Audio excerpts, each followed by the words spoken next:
Muy buenas tardes a todos. Gracias por venir a una sesión de preguntas de la materia de filosofía científica. Vamos a proceder con preguntas de semántica que han quedado pendientes de la última reunión que tuvimos, en la cual se nos cortó lamentablemente la conexión de Internet, y también se han acumulado algunas cuestiones de ontología que ya han empezado a ver en la parte teórica. Bueno, entonces comenzamos. Vos, Pablo, andá marcando el orden de los que van levantando las manos. Bien. Por ahora está Rubén Elías Vega únicamente, con la mano Bien. levantada. Adelante, Rubén. Oigo su pregunta. Si tiene cámara y la quiere conectar, mejor, porque me gusta a mí verle la cara a las personas cuando me preguntan, ¿sí? Las leyes correspondientes por medio de sistemas de ecuaciones, ¿sí? Si las leyes son locales, serán ecuaciones diferenciales o pueden ser ecuaciones íntegro diferenciales y en algunos casos incluso ecuaciones algebraicas. Pero podemos darle una formulación precisa, exacta y exenta de vaguedad. Respecto al principio de razón suficiente, es una vez algo interesante. El principio fue, hasta donde yo sé, por primera vez formulado en forma explícita por Anaximandro. Eh, Anaximandro, ustedes recordarán, él puso a la Tierra en el centro del universo y sostuvo que la Tierra se mantenía ahí eh, sin ningún elemento que la tuviese que soportar, porque no había ninguna razón para que la Tierra se moviese en ninguna dirección, ya que todas las direcciones eran equivalentes. Eso es una formulación, digamos, implícita del principio de razón suficiente, que después Heráclito ya formula en uno de los pocos aforismos que han sobrevivido de Heráclito en forma directamente explícita. Nada ocurre sin una razón, dice Heráclito, ¿no? El gran defensor del principio de razón suficiente en el siglo XVII fue Spinoza. Leibniz también hizo una formulación del principio de razón suficiente y también lo vemos, por ejemplo, en Schopenhauer, ¿no es cierto?, en su famosa tesis doctoral sobre la cuádruple raíz del principio de razón suficiente. Yo tengo un artículo que se llama Sufficient Reason and Reason Enough, ¿sí? Donde discuto cuál es el estatus ontológico y epistemológico del principio de razón suficiente. Yo creo que no se puede equiparar el principio de razón suficiente a la causalidad, porque la causalidad no es la única, digamos, justificación de por qué ocurren las cosas que encontramos ontológicamente. Más bien yo pienso que el principio de razón suficiente es un meta principio en el sentido de que es una guía epistémica sobre cómo proceder a la hora de tratar de resolver problemas científicos y filosóficos. En general, cuando las cosas suceden porque hay un cierto estado previo que hace a través de determinadas predisposiciones y determinadas relaciones entre las cosas que ese estado de hecho se dé, ¿sí? Entonces es un principio, en mi opinión, ¿no? Una guía metodológica más que un principio ontológico. Lo que es ontológico es la causalidad y el determinismo legal, pero el principio de razón suficiente, tal como se lo suele enunciar, es demasiado vago como para adquirir el carácter de una, digamos, de un principio ontológico exacto, preciso. Bien, espero que eso haya respondido, aunque sea parcialmente, la pregunta de Rubén. Y ahora ya veo varias manos levantadas, así que vos, Pablo, me dirás a quién le respondo. Perfecto, Gustavo. Continúa Arturo Dávila. Arturo, lo oigo. Saludos, profesor. ¿Cómo Eh, le va? Muy bien, gracias. Eh, ¿Dónde se hace la abstracción a nivel social y tecnológico? se me hace difícil separar el concepto de los conceptos de las entidades dentro de una sociedad o dentro de una sociedad en un nivel ontológico, tecnológico. Y es posible como que esto formar una parte material a ese nivel ontológico, como una propiedad emergente. Bueno, no estoy muy seguro de entender completamente lo que me pregunta, pero voy a hacer algunos comentarios que quizás puedan servirle para clarificar un poco el tema. Cuando uno habla de una sociedad, está hablando de un sistema, ¿sí? Una sociedad está formada por determinados individuos en un determinado medio que están relacionados entre ellos los individuos por un conjunto de vínculos de diferentes clases y además dentro de esa sociedad operan numerosos mecanismos, mecanismos de producción de bienes, mecanismos de distribución de esos bienes, mecanismos que mantienen el orden legal, etcétera, etcétera. Entonces, una sociedad es un sistema, ¿sí? Es un sistema material, en el sentido de que si usted destruye a los individuos, destruye el medio ambiente, destruye a la sociedad. Hay sociedades que han desaparecido de la faz de la Tierra y otras que han emergido en el decurso de la historia. Ahora, cuando hacemos referencia a conceptos, bueno, hacemos referencia a abstracciones que hacemos los seres humanos con algún tipo de propósito. En general, cuando hacemos filosofía, el propósito de esas abstracciones es tratar de representar procesos, mecanismos que ocurren en sistemas físicos. Entonces, los conceptos los forman los sociólogos y los filósofos de la ciencia a la hora de tratar de analizar los sistemas materiales que son las sociedades.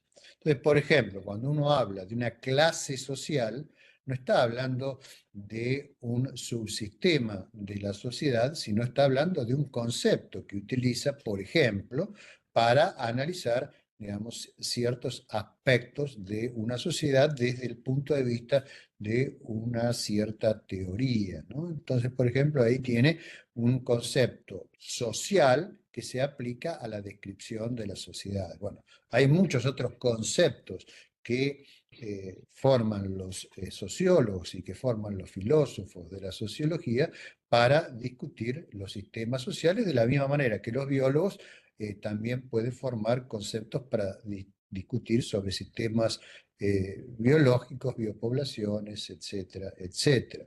Entonces no debemos, digamos, mezclar lo que es nuestras ideas sobre la realidad con la realidad misma. Yo diría que las sociedades y los elementos que forman esas sociedades, sus entornos, los individuos que las componen, los objetos materiales que esos individuos fabrican, los animales que están en interacción y forman también parte de esa sociedad, los vínculos, todo eso es a un nivel ontológico, mientras que a un nivel conceptual es el análisis, la representación y la discusión de lo que sucede en esa clase de sistemas.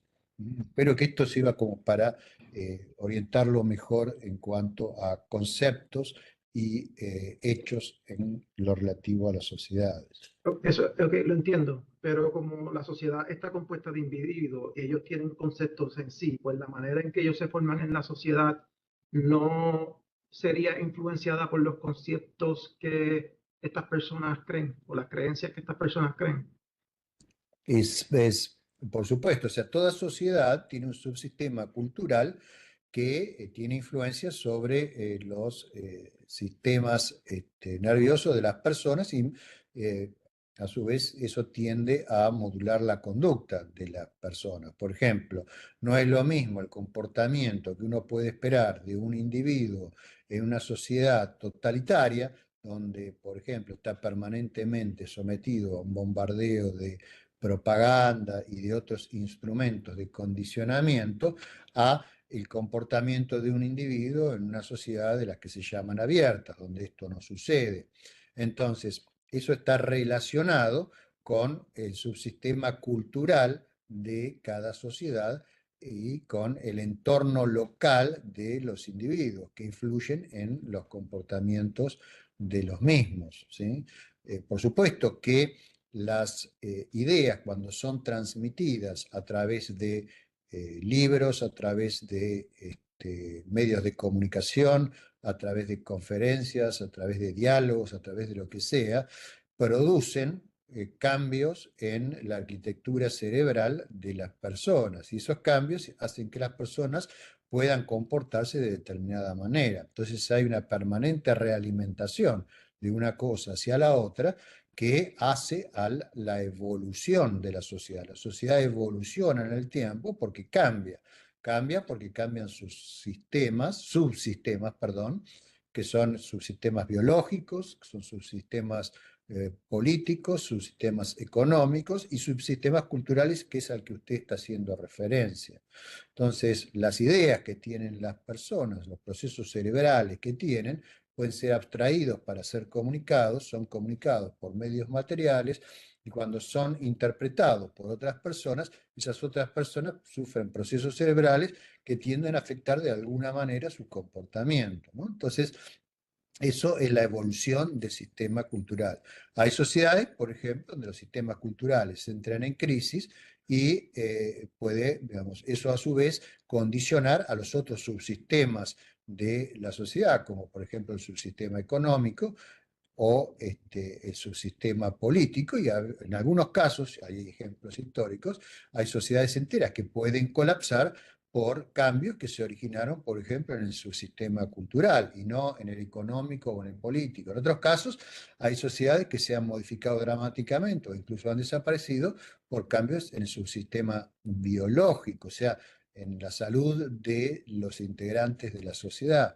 Y así sucesivamente, ¿no? Cada subsistema es interdependiente de los otros y condiciona a los otros, ¿sí? El funcionamiento de una sociedad, por supuesto, es algo extremadamente complejo porque es un sistema extremadamente complejo formado por subsistemas que a su vez son extremadamente complejos, con componentes que a su vez son extremadamente complejas, que son organismos biológicos y artefactos complejos. Tengo más preguntas acerca de la tecnología, pero voy a esperar a la ronda de personas Sí, que pregunten. claro, exactamente. No acaparemos y dejemos que los compañeros también puedan preguntar, ¿sí? Después volvemos y cerramos de nuevo el círculo y usted volverá a tener una oportunidad. Sí, Gustavo, sigue la pregunta de Nico Sastre. Nico, adelante. Hola Gustavo, ¿sí se me escucha bien? Perfecto, lo oigo. Saludos. Mi pregunta es, me cuesta un poco trabajo entender la cantidad o lo que se considera dentro del pluralismo, del materialismo sistémico, o sea, el espacio-tiempo y los campos cuánticos se consideran junto con las partículas elementales parte de este pluralismo. O sea, esos dos grupos, digamos, también forman parte de este pluralismo. Bueno, usted va muy adelantado, porque creo que todavía no hablé de eso en las clases, o que si hablé debe haber aparecido en la última que ha Creo salido, que ¿no? sí, sí, creo que sí. Sí, muy bien. Ese pluralismo hace referencia a un pluralismo de sustancias, ¿no es cierto? Como el otro día charlábamos, creo que era con Hernán Rosso, que está ahí conectado, por ejemplo, Spinoza era monista. ¿Qué quiere decir que era monista? Quiere decir que aceptaba una única sustancia y lo que nosotros interpretamos como existentes, por ejemplo, los libros que están atrás mío, o un automóvil que está pasando, o el planeta Júpiter, la galaxia de Andrómeda, etcétera, etcétera. Todas esas cosas que nosotros creemos que son entidades separadas, para Spinoza, que era monista, eran simplemente modos de existencia de la única sustancia que él interpretaba que había en el mundo, ¿no? Él le llamaba Dios, pero ese es el nombre que le puso, ¿no? Le podríamos haber puesto sustancia primigenia o alguna cosa por el estilo y más o menos era lo mismo. Un dualista, en cambio, por ejemplo, como Descartes, postula que hay dos tipos de sustancias en el mundo. Descartes pensaba que la materia es una sustancia y que la otra sustancia era eran sustancias espirituales, ¿no es cierto? Que en última instancia dependían de Dios, que no es material. O sea, diferenciaba dos tipos de sustancias, las materiales y las no materiales. Bien, en la ontología que yo he propuesto a ustedes en este curso, de entrada les aclaré que es una ontología materialista, o sea, solo va a aceptar sustancias materiales. Sobre cuántas sustancias materiales vamos a aceptar, bueno, la última palabra en eso la va a tener la ciencia, que es la que estudia la estructura de los sistemas materiales y nos da información sobre su composición, ¿sí?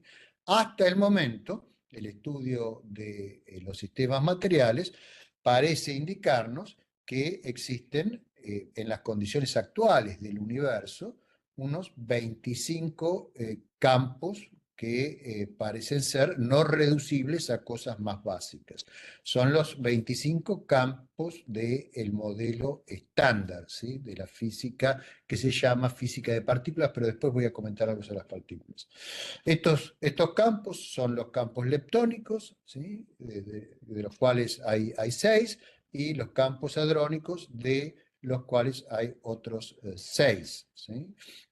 Y después tenemos los campos bosónicos, de los cuales, digamos, todo el resto son campos bosónicos, ¿no? Que incluyen 3 campos para la interacción débil, después están los 8 campos hadrónicos, bosónicos, y tenemos después el fotón, que es, digamos, el cuanto del campo electromagnético, y el bosón de Higgs, que es un campo escalar, es el único de todos esos campos que es escalar. Entonces, esos son 25 campos.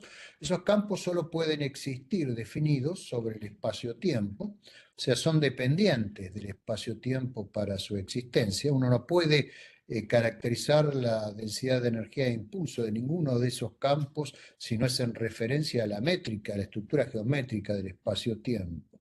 Y el espacio-tiempo, por su parte, no es un campo en el sentido de que de estos otros campos, pues el espacio-tiempo, digamos, es lo que en inglés se llama background independent, ¿no? O sea, no depende de ninguna otra estructura para su existencia.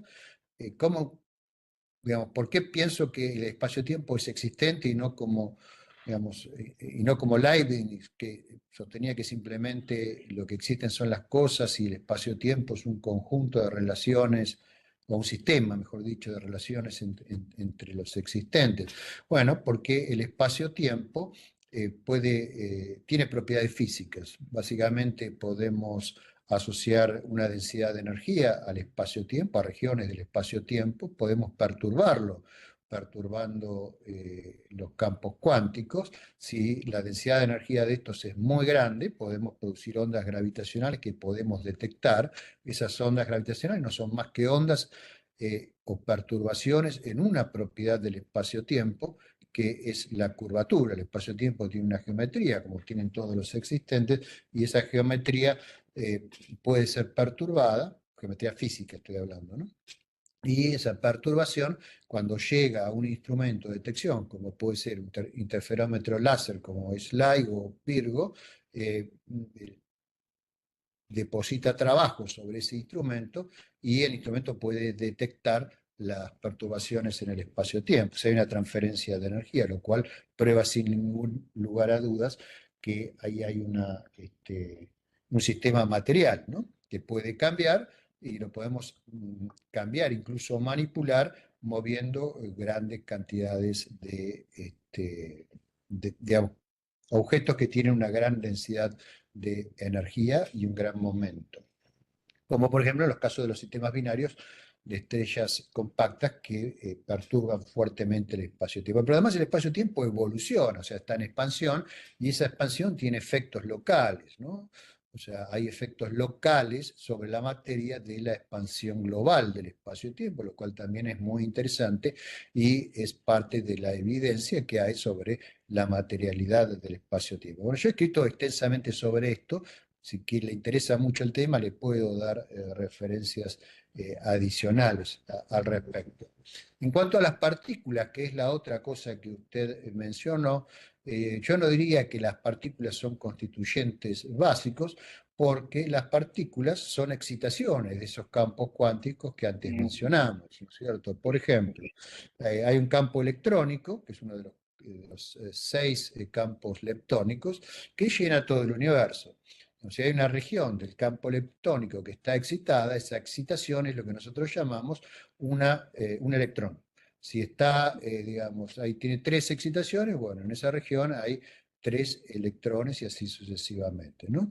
Esa es la razón, como son todas excitaciones del mismo tipo, por la cual los electrones son todos idénticos, o sea, todos tienen la misma masa, la misma carga, el mismo spin, etcétera, etcétera, ¿no? Entonces, las partículas son modos de los campos, así como Spinoza, ¿se acuerdan? Creía que, bueno, todo era un modo de Dios, bueno. Yo creo que, digamos, se le fue un poquito la mano y lo que hoy diría, de acuerdo al conocimiento de la física contemporánea, es que las partículas son modos de los campos, ¿sí? Pero los campos, hasta donde sabemos hoy en día, y esto puede cambiar, no son modos de otra cosa más fundamental. Pero insisto, hasta donde sabemos hoy en día, la ontología científica obviamente depende de la ciencia, ¿no es cierto?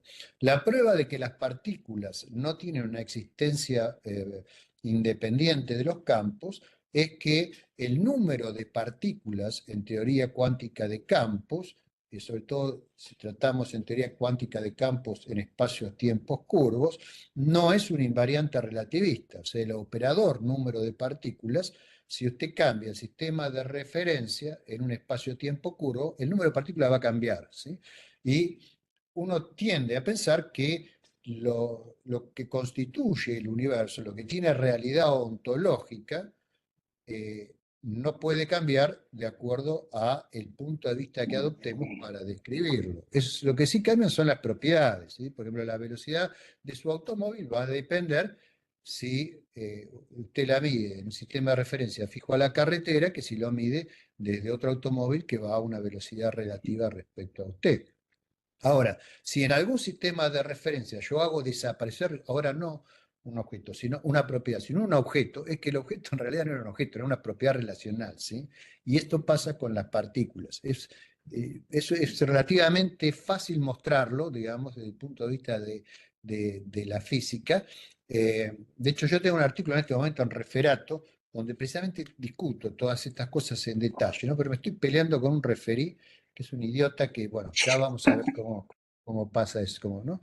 Pero igual, digamos, si usted va, por ejemplo, al artículo que yo tengo en el libro Contemporary Materialism, que se llama Systemic Materialism, ahí va a haber una descripción somera de algunas de estas ideas. Y si va al capítulo que escribió Luciano Combi en ese mismo libro, ahí va a tener algunas argumentaciones también adicionales sobre la materialidad del espacio. Podríamos decir, charlar mucho más de esto, pero no, creo que con esto alcanza para responder su pregunta. También estuvimos charlando creo que en una discusión de Facebook con Hernán Rosso, que está ahí, sobre estos mismos temas, y hay varios comentarios que por ahí son pertinentes y complementarios a esto que estoy diciendo, pero no me acuerdo ese hilo en dónde estaba, ¿no? Para que usted lo encuentre. Por ahí, Hernán, si se acuerda, le comenta luego. Ok, doctor, muchísimas gracias y un saludo desde México. Más saludos, saludos. ¿En qué ciudad, perdón? Porque me gusta mucho México. ¿En dónde estás? Yo soy chilango, soy de Ciudad de México, en el mero centro. Ah, bien, bien. Bien, en pleno centro. Bueno, muy bien. ¿Quién nos Gustavo, seguimos? continúa Eduardo Quintana. Edu. A ver, allá estás. Hola, hola, hola. ¿Qué tal, profe? ¿Cómo estás? Saludos a los ¿Qué tal, compañeros Edu? también. ¿Cómo andás? ¿Bien? Bien, bien.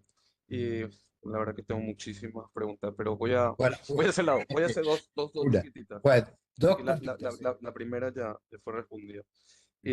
Profesor, hablaste en una penúltima clase sobre la realidad como el conjunto de todos los objetos reales. ¿Y cómo eso podemos exactificar y cuantificar cuando queremos estudiar la realidad como si, desde el punto de vista de la ontología? Eso es lo primero. Y lo segundo es, ¿cuáles supones o crees o consideras que son los problemas urgentes que tiene que resolver la ontología desde la filosofía científica del materialismo sistémico? Bueno, vamos con la primera y después si me olvido la segunda me la recordás. Vale. La primera es cómo podemos estudiar la realidad si la realidad es un concepto, ¿no es cierto? Yo he dicho que la realidad es un concepto porque lo que existe son los sistemas materiales, ¿no? Entonces, la clase de todos los sistemas materiales forma la materia y digamos, la existencia, nosotros se la atribuimos solamente, la existencia fáctica a los objetos materiales, entonces identifico materialidad con realidad y por lo tanto la realidad, la clase de todos los sistemas que consideramos como reales, también va a ser un concepto. Entonces, bueno, el concepto no hay mucho más que estudiar, los conceptos se definen y punto. Ahora, lo que sí podemos hacer es enriquecer un concepto a través de la investigación de los elementos a partir de los cuales abstraemos ese concepto. Entonces, cuando decimos investigamos la realidad en ciencia, lo que estamos usando es una metáfora para decir que estamos investigando los sistemas materiales de los cuales abstraemos la realidad y la materialidad. Entonces, eso lo hacemos en todos los ámbitos ontológicos a los que tenemos acceso, a nivel de la física, de la química, de la biología, de las ciencias sociales y de la tecnología. A través del estudio de todos los sistemas y de las componentes de los sistemas, en todos esos distintos niveles que conforman el mundo, vamos obteniendo cada vez una imagen conceptual que llamamos realidad, más y más completa, ¿sí? Entonces lo que estudiamos son siempre cosas concretas, son existentes, ¿sí? La realidad es un concepto que se va volviendo cada vez más complejo a medida que vamos sabiendo más y más de las cosas de las cuales abstraemos ese concepto. Eso respecto a la primera pregunta. La segunda, bueno, si me acuerdo bien, era cuáles son los temas más urgentes para investigar en ontología, ¿sí? Bueno, la palabra urgente, digamos, es una palabra vaga y también que tiene una cierta carga de subjetividad. Lo que puede ser urgente para mí puede ser no urgente para otro filósofo, ¿no es cierto? Entonces, digamos, yo tengo una cierta, digamos, visión de la filosofía, que como ustedes saben es filosofía informada por la ciencia, entonces los problemas más urgentes van a aparecer en las áreas donde la ciencia está planteando más preguntas y donde está creciendo más rápidamente. En mi opinión, y no pretendo con esto, digamos, tener ninguna verdad absoluta, nada por el estilo, en mi opinión, por mi experiencia particular, las áreas que están avanzando más rápidamente son las neurociencias, donde hay problemas filosóficos muy interesantes, luego la biología, donde hay problemas también muy interesantes, y todas las ciencias de la información o tecnologías de la información, donde también se plantean problemas éticos y cuestiones filosóficas apasionantes. En sociología creo que también hay montones de cosas para hacer, por ejemplo, en cuestiones de axiología, de valores, de cómo se forman los valores en las sociedades, de por qué elegir una escala de valores y no otra. Creo que además esos problemas tienen un impacto directo en la vida práctica de los individuos y por lo tanto merecen una máxima atención, ¿sí? En cambio, la filosofía de la física, que por ejemplo fue la estrella de la filosofía en el siglo XIX y durante el siglo XX, yo creo que, digamos, si bien es básicamente lo que más yo practico, ¿no? Creo que no tiene el nivel de urgencia, desde mi punto de vista, que tienen la filosofía, la ontología relacionada con estas otras disciplinas científicas, ¿sí? Porque podemos esperar un poco para saber si los campos cuánticos emergen de otra cosa o no. De hecho, todavía no tenemos las herramientas como para sondear el mundo a tales niveles.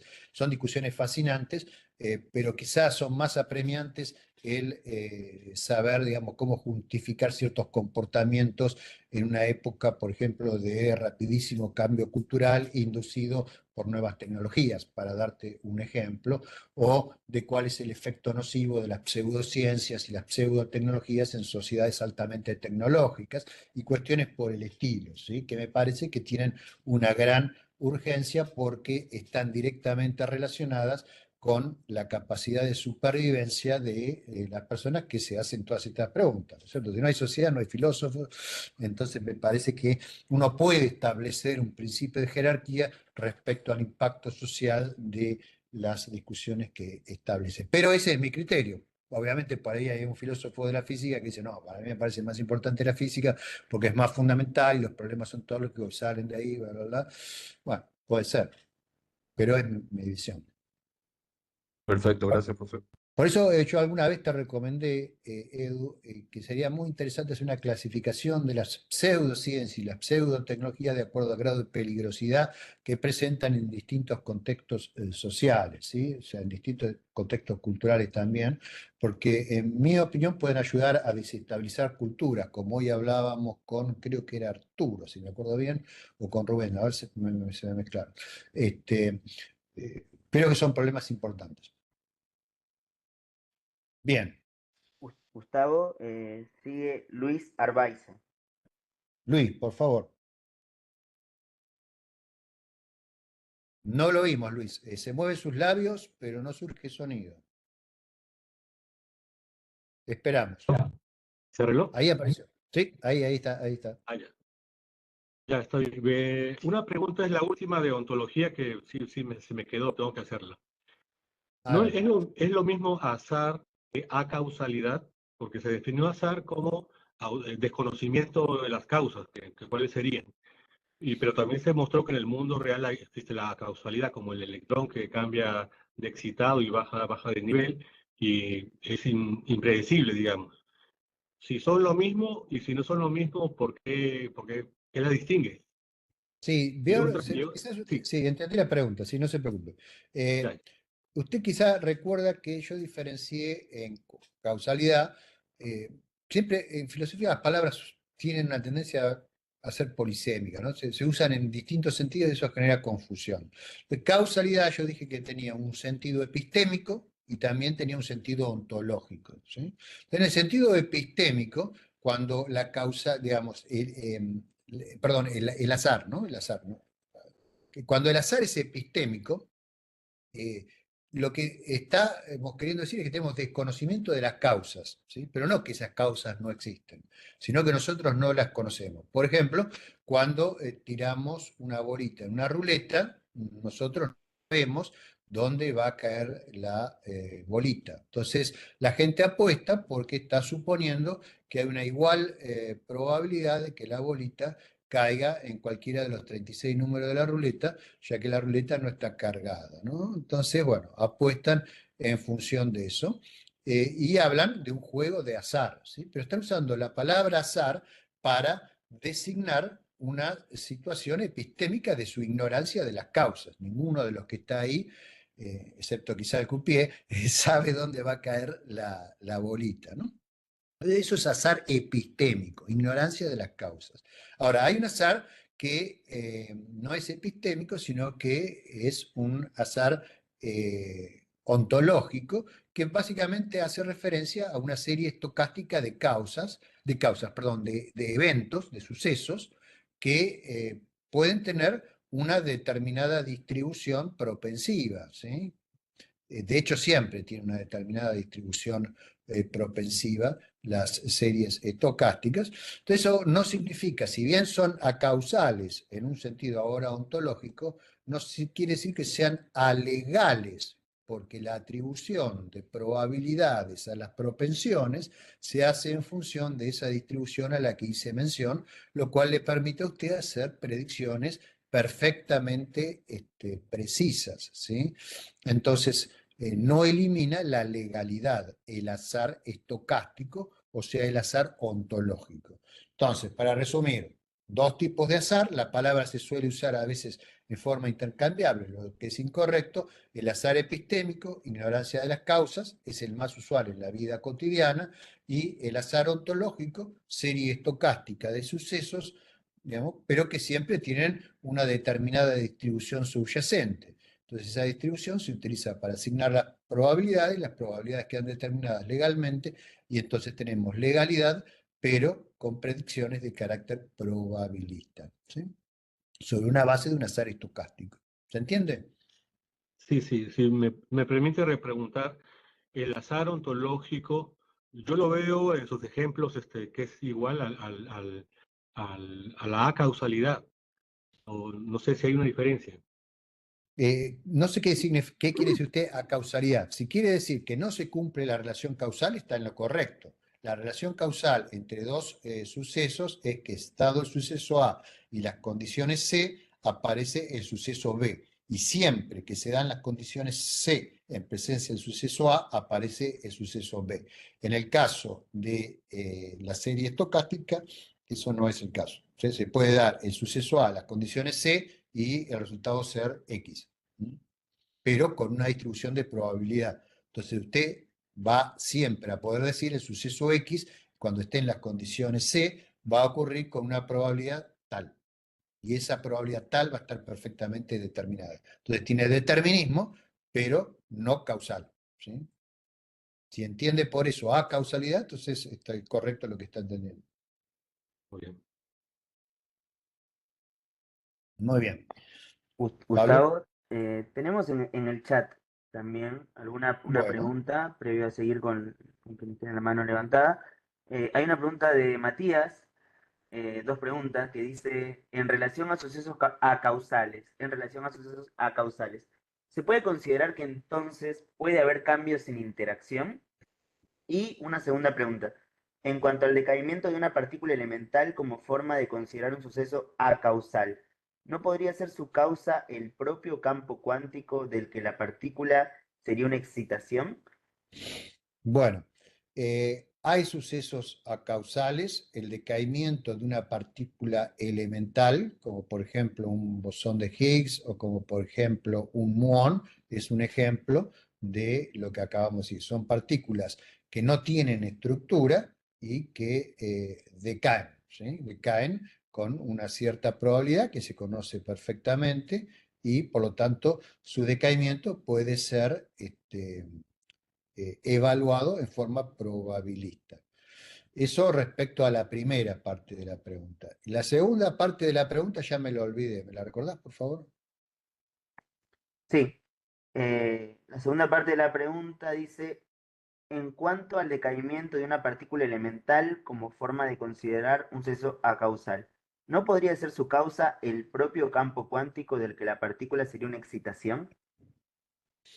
No tengo muy claro lo que significa la pregunta, o sea, no entiendo, digamos, cómo el campo cuántico va a actuar causalmente, porque, digamos, las fluctuaciones de las cuales las partículas son manifestaciones de campos cuánticos también están sometidas a las leyes de la, digamos, de la mecánica cuántica, pero en realidad de la teoría cuántica de campos, donde hay, digamos, distribuciones de probabilidades en forma intrínseca, ¿no? Entonces, no veo cómo eso puede ser posible.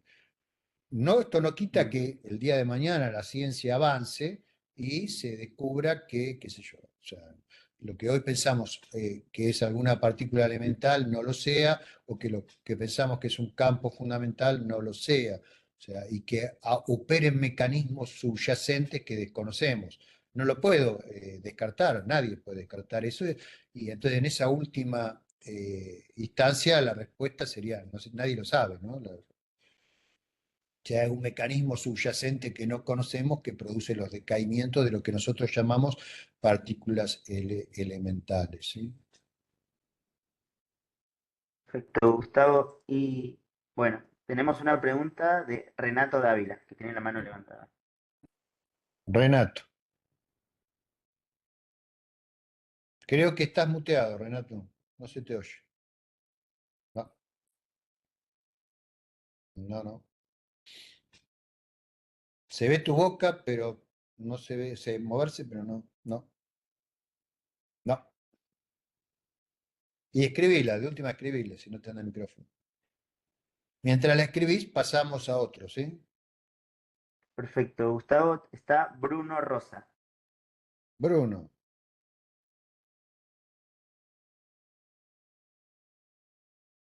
muteado, Bruno. Hola, ¿Eh? ¿se me Ahí está. escucha? Perfecto. Buenas tardes, profesor. ¿Cómo estás? Bien, bueno, mi pregunta o mi duda va por el siguiente lado. O sea, se planteó entonces desde la ontología que un objeto X es real si cumple dos condiciones, ¿no? Que la primera sería que hay otro objeto y puede interactuar con él. Y la segunda condición sería que alguna parte de el objeto X puede interactuar con alguna otra parte de X. Entiendo que con que se cumpla una de estas dos condiciones, ya se entendería que el objeto es real. Correcto. Después, entiendo que una cosa básica es una cosa que, bueno, no tiene partes y entonces no se admitiría como real algo que no interactúa con nada. Entonces, mi pregunta es, bueno, si esto implicaría de alguna manera que no sería posible o no se entendería como real la existencia de tan solo una cosa básica, porque, bueno, una cosa básica no tendría partes y tampoco al no existir otra cosa básica con la que no pudiese interactuar, entonces no sería real o cómo se entendería eso. Bien, entiendo perfectamente la pregunta. Por ejemplo, vos me estarías preguntando, imaginemos que en el universo solo hay un electrón, uno solo, ¿sí? Nada más, es lo Claro, único que hay, ¿no? Bueno, entonces vos dirías, bueno, entonces ese electrón no es real, pero yo te diría que sí es real, porque para que exista ese electrón, como dijimos, es la excitación de un campo cuántico, ¿sí? Ese campo cuántico, digamos, tiene que existir sobre el espacio-tiempo, no se lo puede definir si no es sobre el espacio-tiempo, pero el espacio-tiempo a su vez es afectado por el campo cuántico y, digamos, por la concentración de energía del campo cuántico que nosotros llamamos electrón, que le produce una pequeña curvatura que por más que es insignificante, no deja de existir. Entonces, incluso en el caso de un único objeto elemental, necesariamente tenés que tener espacio-tiempo para poder ubicarlo, por lo menos todos los objetos de los que hemos tenido conocimiento. Entonces, no veo la posibilidad de que sea un único objeto real a menos que elimines el espacio-tiempo. Si eliminas el espacio-tiempo, te quedas con la imposibilidad de definir a estos objetos tal como los entendemos. Entonces, quizás la pregunta ahora se pueda trasladar, y bueno, supongamos que solo hay espacio-tiempo y nada más, y no claro, hay ningún tipo de exactamente. campo ni nada. Bueno, y ahí tampoco se satisface, ahí también se satisfacen las condiciones. ¿Por qué? Porque el espacio-tiempo tiene curvatura, o sea, independientemente de que no haya nada.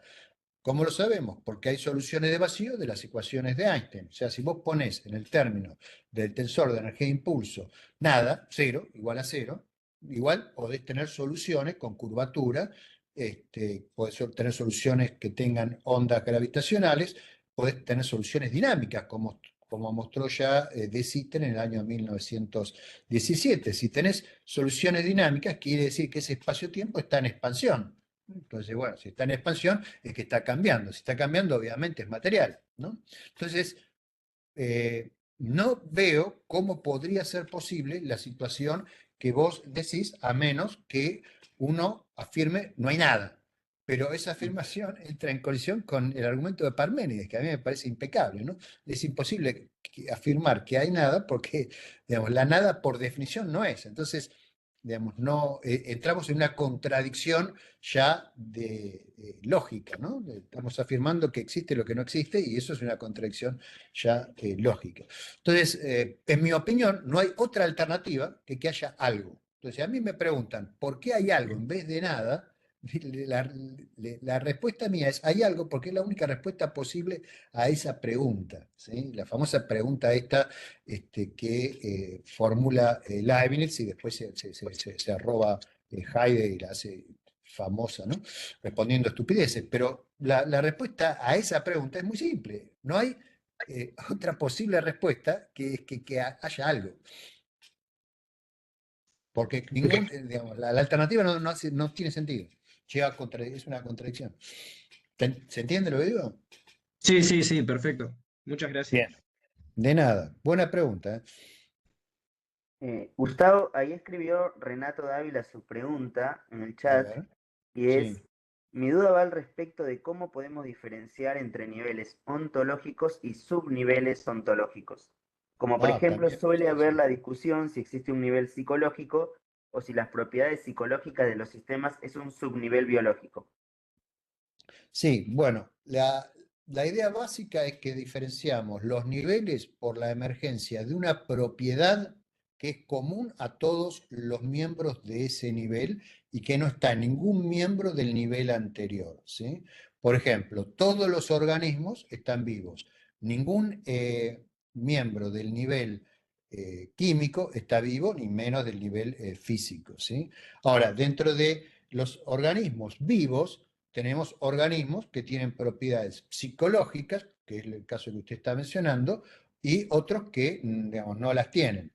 Entonces, por eso es que yo tiendo a pensar que estamos hablando de un subnivel, ¿no? Ahora, la división exacta de dónde está ese subnivel dentro del nivel ontológico, en mi opinión, ya, digamos, requiere conocimiento específico proporcionado por las ciencias biológicas, ¿sí?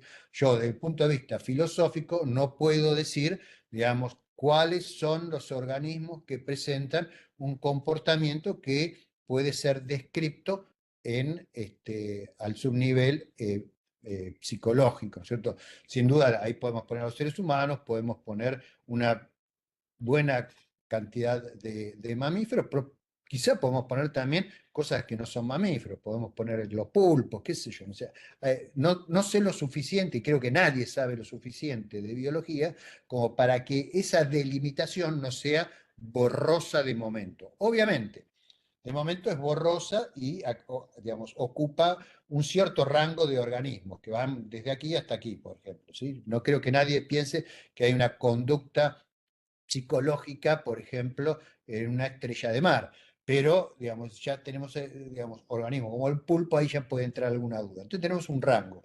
Ese rango, a medida que la ciencia va avanzando, que se va estudiando el comportamiento manifiesto de los organismos, que se van estableciendo mecanismos por los cuales los centros de control del comportamiento, básicamente el sistema nervioso, con el cerebro si lo tienen o si no lo tienen, la integración del el sistema nervioso con el resto del organismo, a medida que vamos entendiendo más y más de todo eso, eso se va a ir, se va achicando, achicando, achicando, esa zona difusa, que no es una confusión ontológica, no es una difusión ontológica, sino semántica, porque no sabemos, no tenemos el conocimiento suficiente para hacer las clasificaciones correspondientes, porque no conocemos la extensión del predicado psicológico debido a nuestras deficiencias actuales en investigación en esas áreas, ¿no? Entonces, hoy cuando me preguntaban problemas urgentes o problemas importantes en filosofía científica, bueno, estos son problemas importantes. ¿Por qué? Porque sabemos muchísimo menos de biología que de física, ¿sí?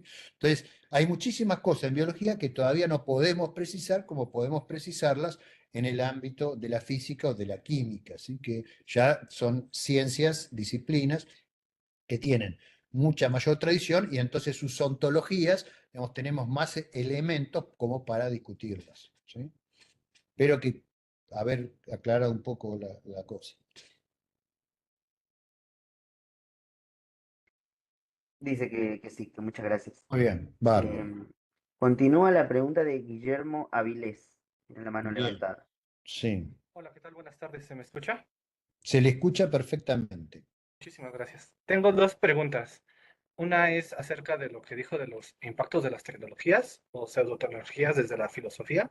No sé si tenga algún estudio o paper que pueda compartir, que sea reciente, Sí. de favor. Y no me quedó muy claro acerca de la ley natural, ley universal o leyes fundamentales. ¿Podría quizá desglosarlas un poquito más para comprenderlas? Bien. Gracias y saludos.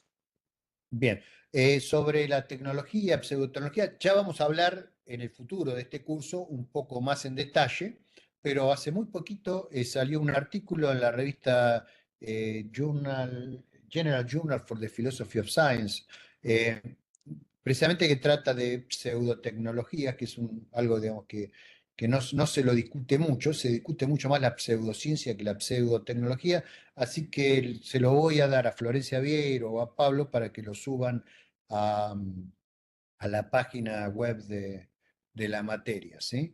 Y lo va a Muchas poder gracias. descargar de ahí. También le recomiendo una colección de ensayos que compiló Massimo Pilucci, que es un filósofo de Nueva York, que trabaja también en el área de las pseudociencias, ¿sí? Donde discuten varias cuestiones interesantes los autores que contribuyen a ese volumen a estos temas. Ese libro no se lo puedo poner en la página de la materia porque estaría violando los derechos de autor de Massimo Pilucci, pero yo sé que ustedes tienen habilidades, digamos, muy especiales que les permiten hacerse de los textos, evitando pagarle a los autores lo que corresponde. Sí, Así que claro, bueno, sin no problema. lo voy a incitar, pero digamos, le dejo ahí abierta la oración, ¿sí? Para que nadie me Muchas acuse. gracias. Bueno, respecto a la otra, la otra pregunta, que era la diferencia entre leyes fundamentales, ¿qué otra cosa dijo? Leyes fundamentales. Universales y naturales. No las comprendía su diferencia. No sé si Bien, puede una ayudar. ley, sí, una ley fundamental es una restricción que afecta a sistemas, a sustancias, o sea, a lo que llamamos sistemas, sistemas no, digamos, entidades básicas, ¿sí? Las cosas básicas. Las cosas básicas son sustancias que no tienen componentes, tienen formas de comportamiento que son limitadas por las leyes básicas, fundamentales, ¿sí? Entonces, cuando uno habla de leyes fundamentales, se refiere a las leyes más básicas que existen en el universo, que son las que rigen el comportamiento de los sistemas básicos del universo. En nuestro conocimiento actual de la ontología, como estábamos charlando hoy, son las leyes que afectan a los 25 campos cuánticos y al espacio-tiempo. Esas son las leyes básicas. Después tenemos leyes universales, que son las que se aplican a todo, no solo a las cosas básicas, sino a todo.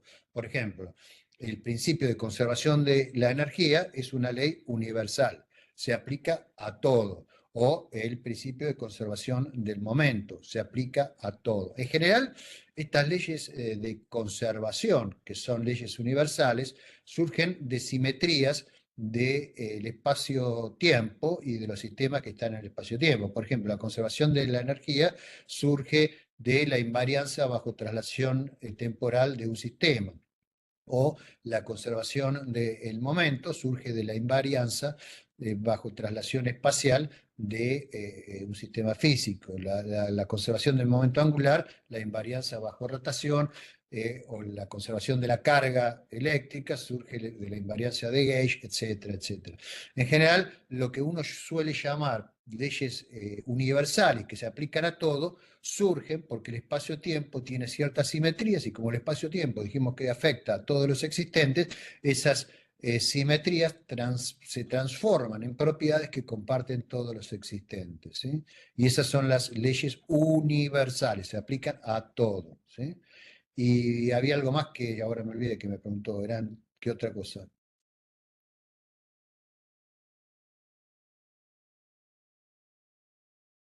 ¿Está ahí aún?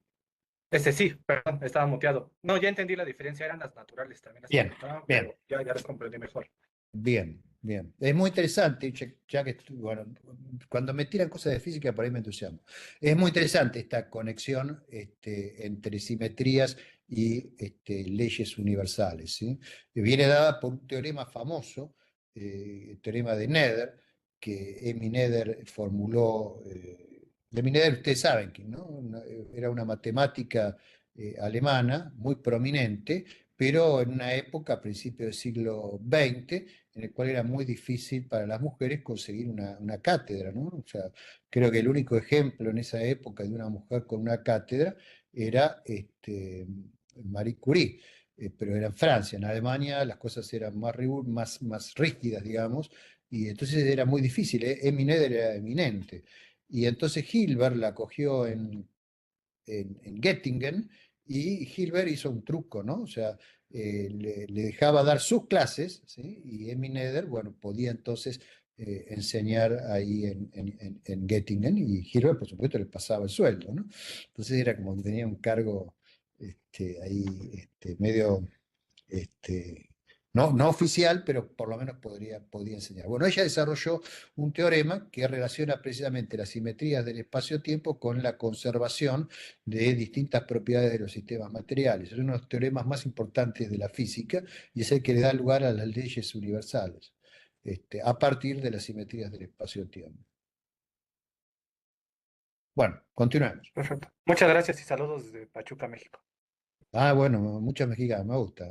Yo, sabe que tenía esperanza de ir a México este año y bueno, parece que ustedes están como nosotros, tienen problemas de presupuesto también como nosotros y no, Como bueno, a siempre. último momento se me cayó, así que voy a tener que ser jurado de la tesis, pero pueden ser jurados por Zoom, ¿no? Que no es lo mismo, ¿no? No hay tequila si es por Zoom.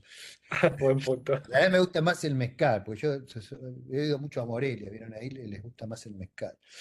Y bueno, me acostumbré. Bueno, perdón, me voy por la rama. Sí, sigamos. Gustavo, quedan dos preguntas de personas que tienen mano levantada. Te aviso que son las 5:04 de la tarde. Bien, después Eh, paso a las que tengo acá escritas, que son un montón, ¿sí? Miren, Sandra, nunca pregunta a mujeres, dejemos que Sandra pregunte, ¿sí? bueno, ahí entonces Pero pasa antes está, Sandra. no, pero antes está Luis, Ah, que tiene pobre la mano levantada antes, de antes antes. está Luis y antes de Luis está Arturo. Arturo Entonces Dávila. empecemos, vamos por orden, vamos por No, orden. pero Bien. Sandra, no hay problema. Sandra no ha ido, como que Sandra que pregunte primero. Bien, Sí, no hay entonces problema. los caballeros, Sandra, la dejan a usted. Bueno, buenas tardes, profe y compañeros. ¿Sí? ¿Me escuchan bien? Perfecto. Gracias. Bueno, profe, digamos de las clases que llevamos semántica y ontología, em, me llamó bastante la atención la parte en que el profe habla sobre la relevancia de los problemas, de ciertos problemas, la relevancia. Entonces, profe, quisiera preguntar, por ejemplo, y con relación, es que no sé bien cómo organizar la pregunta. ¿Ahí me escucha, profe? Sí, la oigo, Sandra. Como por ejemplo, ahorita que el profe acaba de hablar de lo que es la cultura y todas estas diferentes, digamos, relaciones en el sistema social, como, como lo es, por ejemplo, la cultura, profe, me estaba haciendo digamos, la reflexión de cómo hoy en día, ¿sí? Se han venido haciendo representaciones a partir de los discursos, por ejemplo, o específicamente quería mostrarlo en lo que es la epistemología feminista. Yo sé que no estamos todavía en epistemología, pero quería de pronto preguntar un poco sobre como su reflexión en cuanto a lo semántico y ontológico, de cómo, profe, usted ha visto hoy que algunas de esas posiciones feministas, por ejemplo, como la de Sandra Harding, van o se paran principalmente en lo que es el punto de vista, eh, sí, la vivencia directa, el lenguaje como constructo de la realidad. Quisiera un poco saber el profe cómo lo comprende y dentro de lo que se ha visto en semántica y en ontología, cómo podría uno abordar pues como este problema. Bueno, la pregunta es como un poco amplia, en el sentido que tocó varios temas. Empezamos con relevancia y terminamos con epistemología feminista, ¿no? Entonces voy a tratar de, digamos, sintetizar un poco lo que pienso sobre algunas de las cosas que fueron mencionadas en la pregunta. Respecto a la relevancia, coincido con usted, es que es un problema muy importante. Si me preguntan cuáles son los problemas más importantes, abiertos aún y que deben ser resueltos en semántica, yo diría que son dos, básicamente. Por un lado está el problema de la verdad parcial, digamos, de cómo establecer un cálculo adecuado de verdades parciales que satisfagan la práctica científica. Yo hice una propuesta, pero esa propuesta, digamos, si no va adosada a una teoría de la relevancia, digamos, fracasa. Y el problema con las teorías de la relevancia que no está resuelto es que la relevancia de un problema depende del contexto, o sea, no es lo mismo, digamos, la relevancia de algo en un determinado contexto que de ese mismo algo en otro contexto, ¿no? Entonces, en mi opinión, no puede haber una teoría universal de la relevancia, sino que cada situación particular requiere la formación de una teoría específica de la relevancia.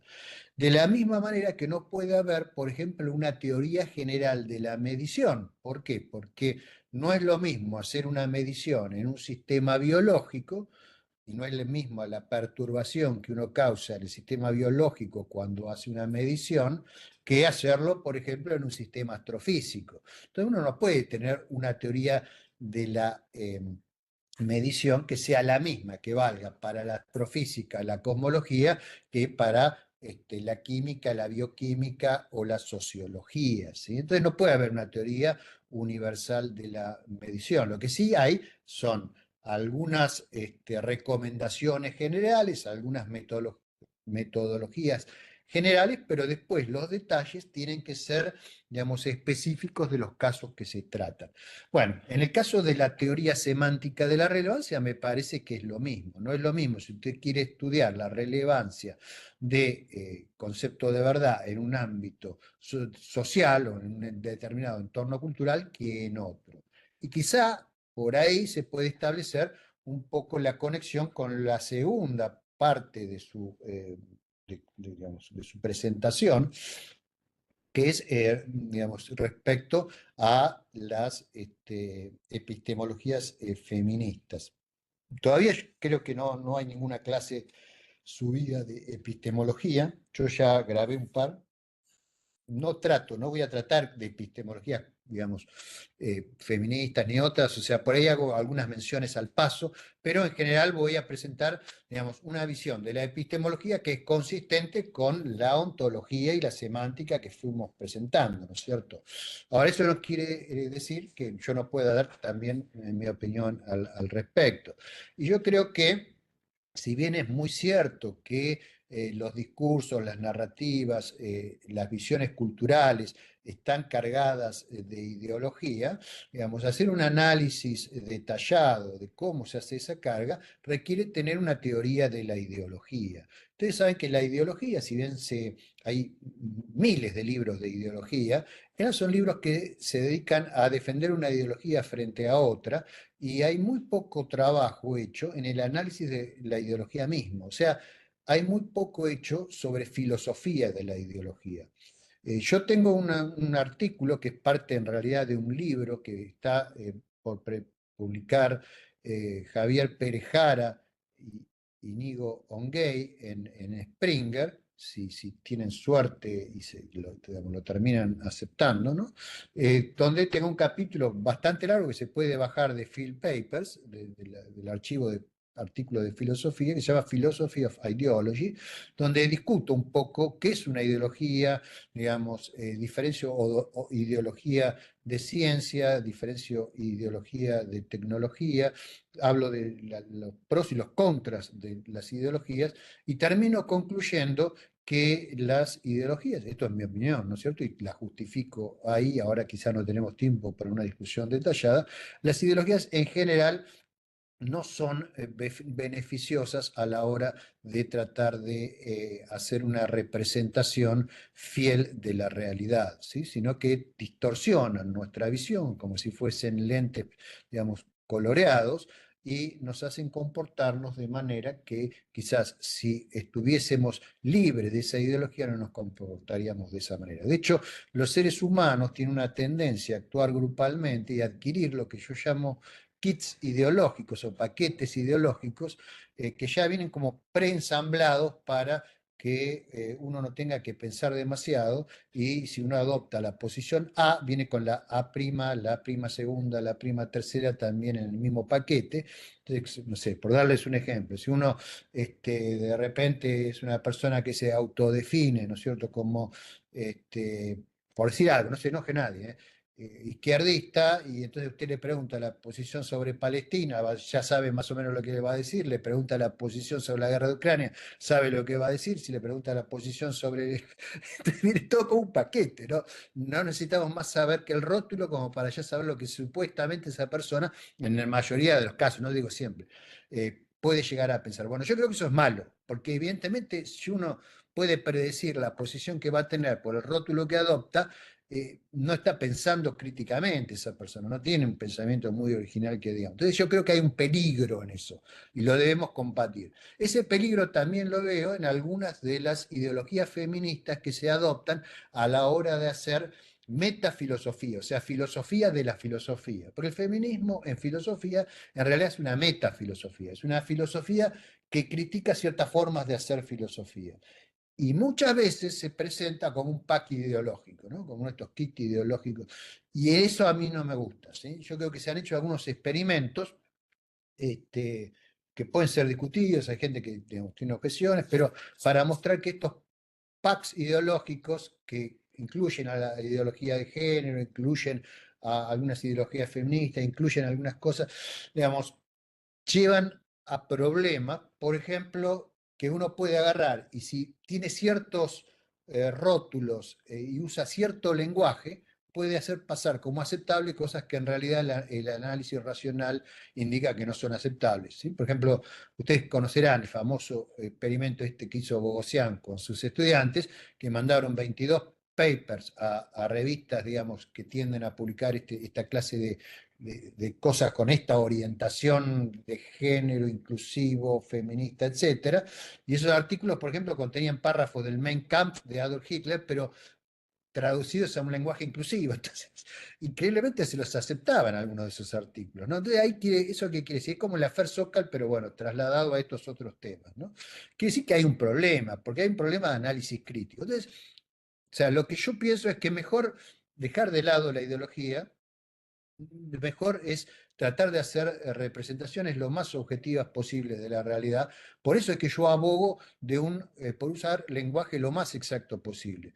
Es cierto que cuando yo hablo en lenguaje natural, digamos, por ahí puedo estar influido por una tradición machista que viene de, no sé, Dios sabe de dónde, eh, quizá, pero si yo escribo un teorema matemático, no es ni machista, ni feminista, ni nada, ¿no es cierto? Y si les expreso las cosas en un lenguaje formal cuyas reglas están explícitas, simplemente son operaciones de deducción, nadie puede decir que eso es machista, feminista. Entonces, lo mejor quizá es deshacernos de todos esos prejuicios en un sentido y en otro y tratar de ser lo más honestos, veraces y fieles a la realidad posible. Pero es mi opinión, Sandra. O sea, si no coincide, por favor, no se moleste, ¿sí?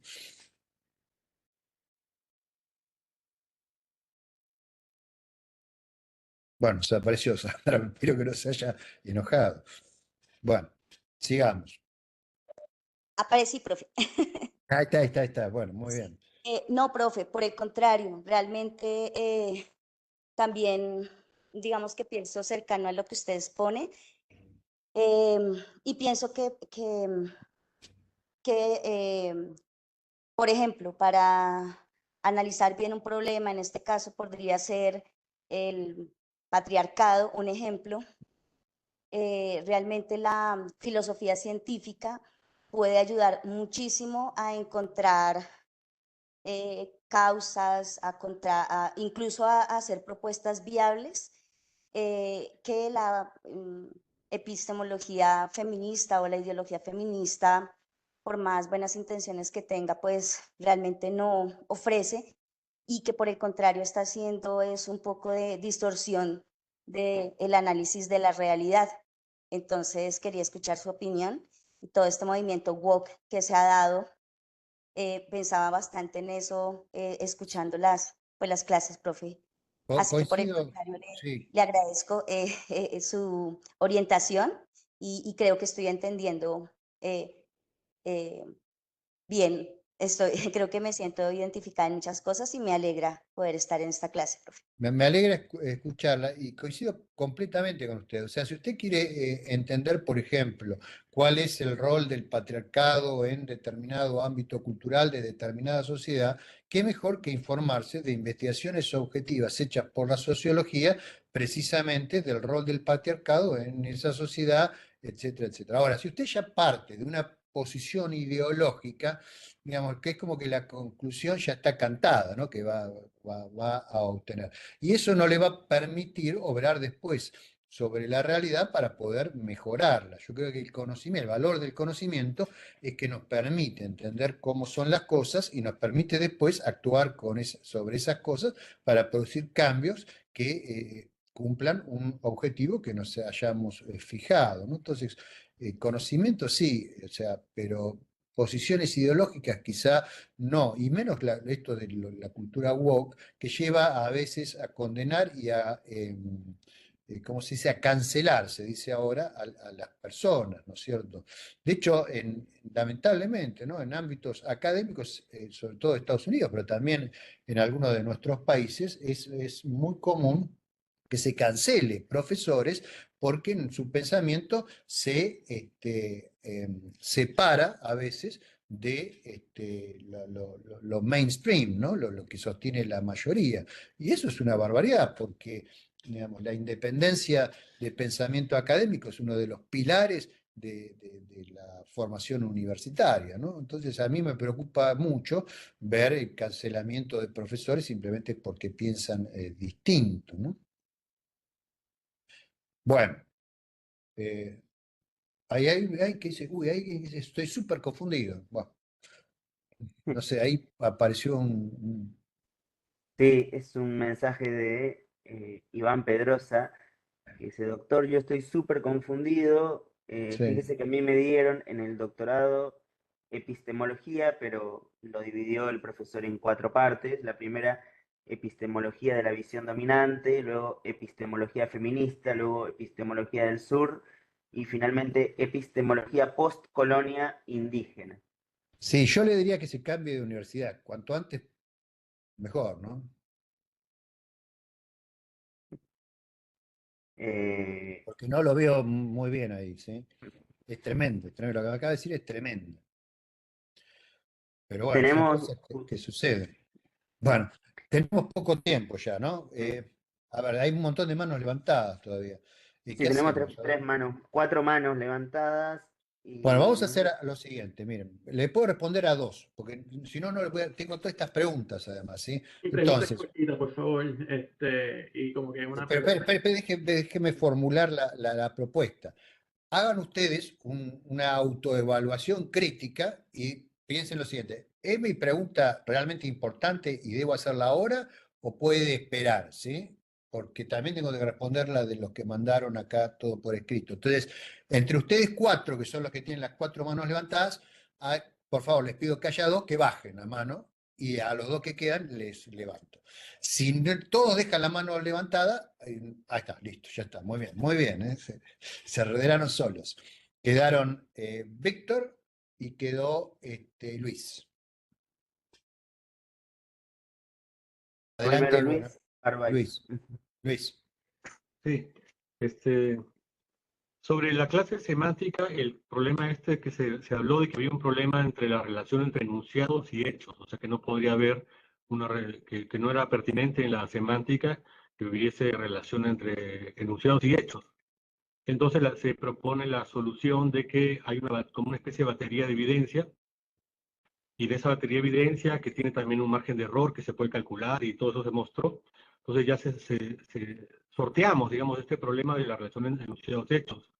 Pero yo me pregunto y me surgió la duda, creo que se lo planteé en el YouTube, es en el momento, por ejemplo, que yo armo mi batería de evidencias en uno por uno, ¿no? Una por una mis evidencias. Agarro mi evidencia. Creo que había un ejemplo de la medición de una mesa que medía 25 centímetros y calculo mi margen de error. Cuando yo pongo mi regla y convierto esa regla, que es un parámetro de longitud, en alguna frase o en una tablita pongo 25 centímetros más menos tal, no estoy haciendo un enunciado y estoy trasladando este problema de la relación de enunciados, cosas abstractas con cosas reales. Entonces estoy trasladando ahí, y la última que está relacionada a esta es, en ese momento en que yo confío en que mi regla me está midiendo 25 centímetros con más o menos 1 milímetro de error, no está ocurriendo, todo esto está dentro del tema de la verdad fáctica. Pero había otra verdad ontológica que tenía que ver con lo que pasa en el cerebro, la confianza que sentimos cuando vemos algo que nos parece real y el cerebro reacciona con sensación de verosímil. No está pasando esta verdad ontológica.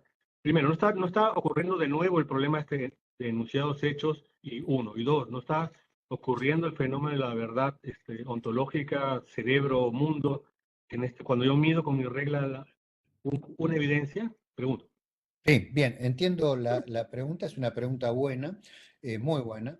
los enunciados se pueden comparar con enunciados en el marco de la teoría de la verdad dentro de un metalenguaje. Eso es lo que nosotros sostuvimos, formulamos una teoría de la verdad cuantitativa que nos permite comparar los enunciados que derivamos de nuestros modelos, de nuestras ideas sobre la realidad, con lo que llamamos un cuerpo de evidencia, que es otro conjunto de enunciados que expresan contenidos empíricos básicos obtenidos a través de la experimentación. Entonces, la pregunta suya es, bueno, ¿y esos otros enunciados que forman el contenido básico de la, digamos, que obtuvimos a través de la experimentación, de dónde salen? Bueno, son los que provee la ciencia. Pero claro, la ciencia está formada por seres humanos con equipamiento, con, digamos, con dispositivos para sondear el mundo, con radiotelescopios, microscopios, acelerador de partículas, cosas por el estilo. Entonces, en algún momento, digamos, tiene que haber un transductor. Un transductor, ustedes en electrónica saben lo que es algo que transforma una señal externa, por ejemplo, puede ser una señal de audio, una señal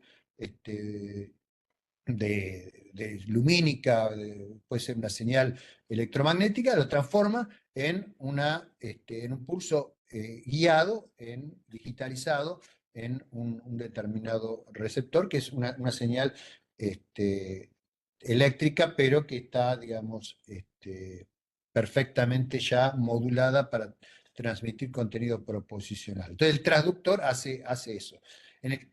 Digamos, entonces, la evidencia se construye por medio de transductores, que son o bien eh, artificiales, como esto que acabo de mencionar. En los detectores de partículas usted no puede medir nada con su mano, porque no se puede meter dentro.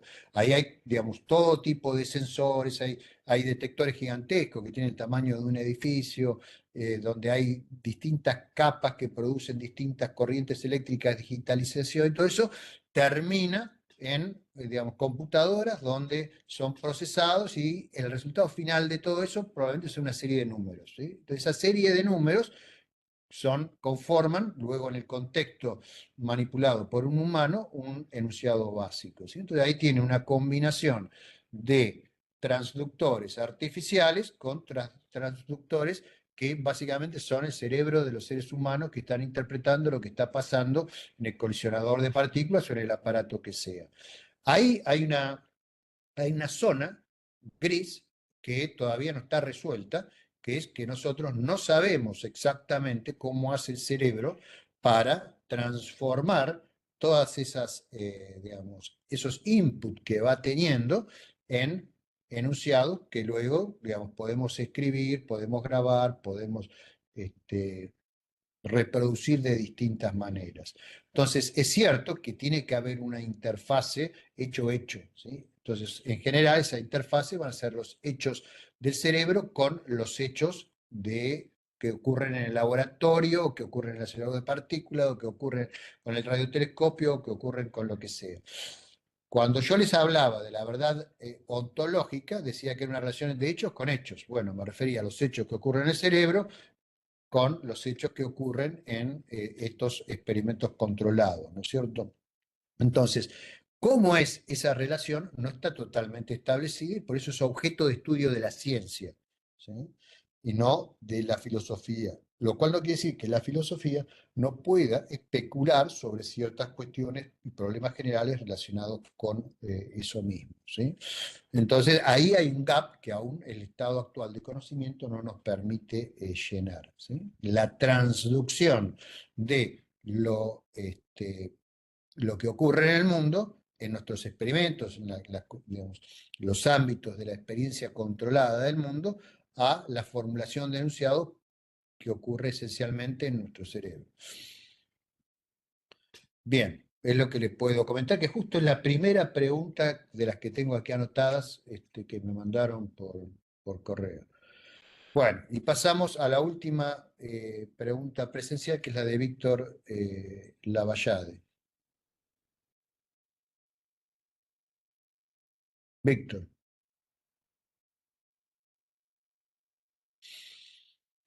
Quizá lo perdimos a Víctor. Está muteado.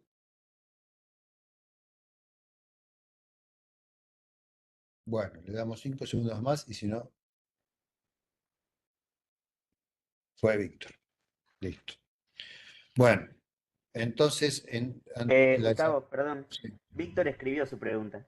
Ah, ¿la escribió? Ah, bueno, Sí. bueno. Perdón, Dice, Víctor, pensé que se había desmaterializado.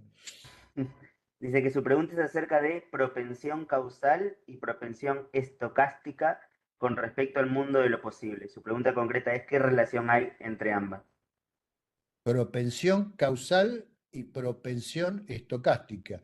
La propensión causal es, digamos, si uno la cuantifica, da siempre 1, ¿sí? Probabilidad 1, porque dijimos que la causalidad es a un estado de cosas más un evento, se sigue invariablemente otro evento, que siempre es el mismo cuando se da el mismo evento inicial y el mismo estado de cosas, ¿sí? Entonces, la propensión en esas circunstancias de que el evento A produzca el evento B es 1.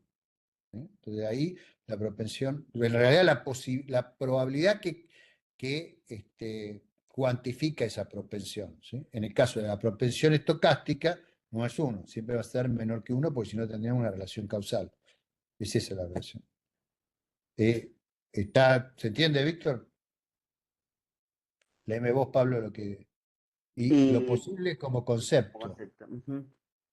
Lo posible quiere decir que el espacio de estados de un sistema, digamos, restringido legalmente, puede ser accesible al sistema, ¿sí?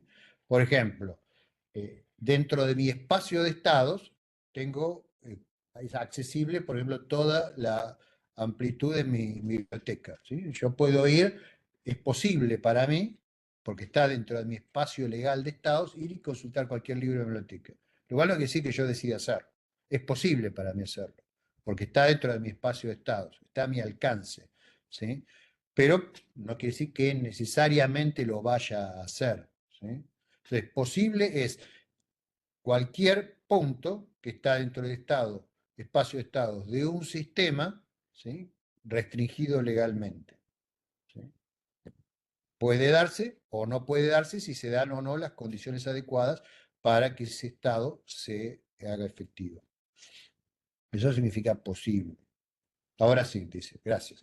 Bueno, gracias a ustedes, gracias por todas las preguntas que me han hecho. Realmente han sido preguntas muy buenas y muy interesantes. Yo siempre aprendo de estas sesiones, por eso me gustan. Y ahora voy a pasar a las preguntas de sus compañeros. Las voy a leer y las voy a tratar de responder en la medida que pueda. La primera creo que la puedo saltear porque básicamente la pregunta que hizo Luis, ¿no? Dice, hacen referencia a un examen que se les tomó. Yo insisto que los exámenes, recuerden que esta cátedra del trabajo está estratificado, ¿sí? Los exámenes los prepara Flor Vieiro con la ayuda de Pablo, ¿sí? Entonces yo por ahí no tengo en la cabeza la pregunta 19, inciso C, no sé de qué me están hablando. Pero acá la pregunta es la siguiente, dice, la respuesta a la pregunta 12 del examen dice que la filosofía no estudia las verdades ontológicas, ¿sí? No se requiere una complementación de ciencia y filosofía para estudiar las verdades ontológicas. No forma parte de la filosofía el estudio de los conceptos e hipótesis más generales de las teorías sobre las verdades ontológicas. Sí, eso es cierto. Como estábamos charlando con Luis, las verdades ontológicas son verdades que relacionan hechos, por ejemplo, procesos en nuestro cerebro, con cosas que suceden afuera de nuestro organismo, ¿cierto? O alguna otra parte de nuestro organismo. Ahora, para poder hacer discusiones filosóficas de esa verdad ontológica, primero tenemos que tener lo que nos dicen las neurociencias de cómo funciona el cerebro en reacción a ciertos estímulos. Una vez que tengamos esa información, podremos hacer, digamos, una discusión filosófica informada científicamente sobre eso. Como podemos hacer discusiones filosóficas, de cualquier cosa científicamente informada, o sea, podemos hacer discusiones no solo de la verdad ontológica, podemos hacer discusiones de cualquier otro aspecto